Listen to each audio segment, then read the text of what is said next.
நல்லதை கற்றுக்கொடு, நல்லதை கற்றுக்கொள் என்று அதிகாரியாக உட்கார்ந்திருந்த மகேஷ் வரிசையாக நின்று கொண்டிருந்த நபர்களின் மனுக்களை வாங்கி அவைகளை பரிசீலிக்கவும் அவைகளுக்குரிய நடவடிக்கைகளையும் செய்து கொண்டிருந்தவனின் கண்களுக்கு பின் வரிசை நின்ற தன் தமிழ் ஆசிரியரை கண்டதன் தாமதம்.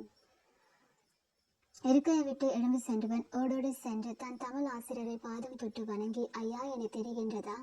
நான் தான் 1988ஆம் ஆண்டு உங்கள் வகுப்பில் படித்த மாணவன் மகேஷ்.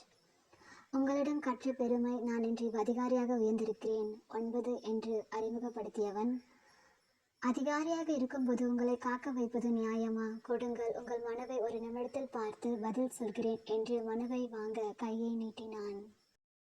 நீ என் மாணவன் என்று சொல்ல எனக்கு வெட்கமாக இருக்கிறது. நீ ஓடோடி வந்து எனக்கு வணக்கம் சொன்னாய், நான் மகிழ்ந்தேன். உன்னை அதிகாரி என்று அறிமுகப்படுத்தினாய், நான் பெருமை அடைந்தேன். ஆனால் வரிசையில் இவ்வளவு மக்கள் காத்திருக்கும் பொழுது தெரிந்தவர் என்ற முறையில் பிந்தி வந்த என்னை நீ முன்னுரிமை கொடுக்க நினைப்பது எனக்கு வருத்தமாக இருக்கிறது என்று சொல்லி மனுவை கொடுக்க மறுத்தார் ஆசிரியர். சுற்றியிருந்தவர்கள் அதிகாரியை ஏளனமாய் பார்த்தனர். ஒன்றும் சொல்ல முடியாதவனாய் தன் இருக்கையில் வந்து அமர்ந்தான் மகேஷ். மகேஷின் உதவி அலுவலர் மகேஷை பார்த்து, நீங்கள் அவரை கௌரவப்படுத்த நினைத்தீர்கள், அவரோ உங்களை கேவலப்படுத்தி விட்டார். நீங்கள் இப்போது யார் என்பதை அந்த ஆசிரியரிடம் காட்டுங்கள் என்று வருத்தத்தோடும் கோபத்தோடும் சொன்னான்.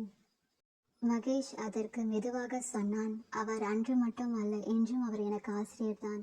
நான் கேட்காமலே 2 பாடங்களை கற்றுத்தந்து விட்டார். 1, மனுக்களை வாங்க பாரபட்சம் பார்க்காதே என்று.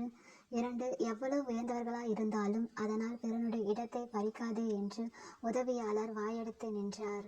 ஆம், அன்புக்குரியவர்களே, எவ்விடத்திலும் மாதிரியாய் இருப்பவரே நல்ல ஆசிரியர்.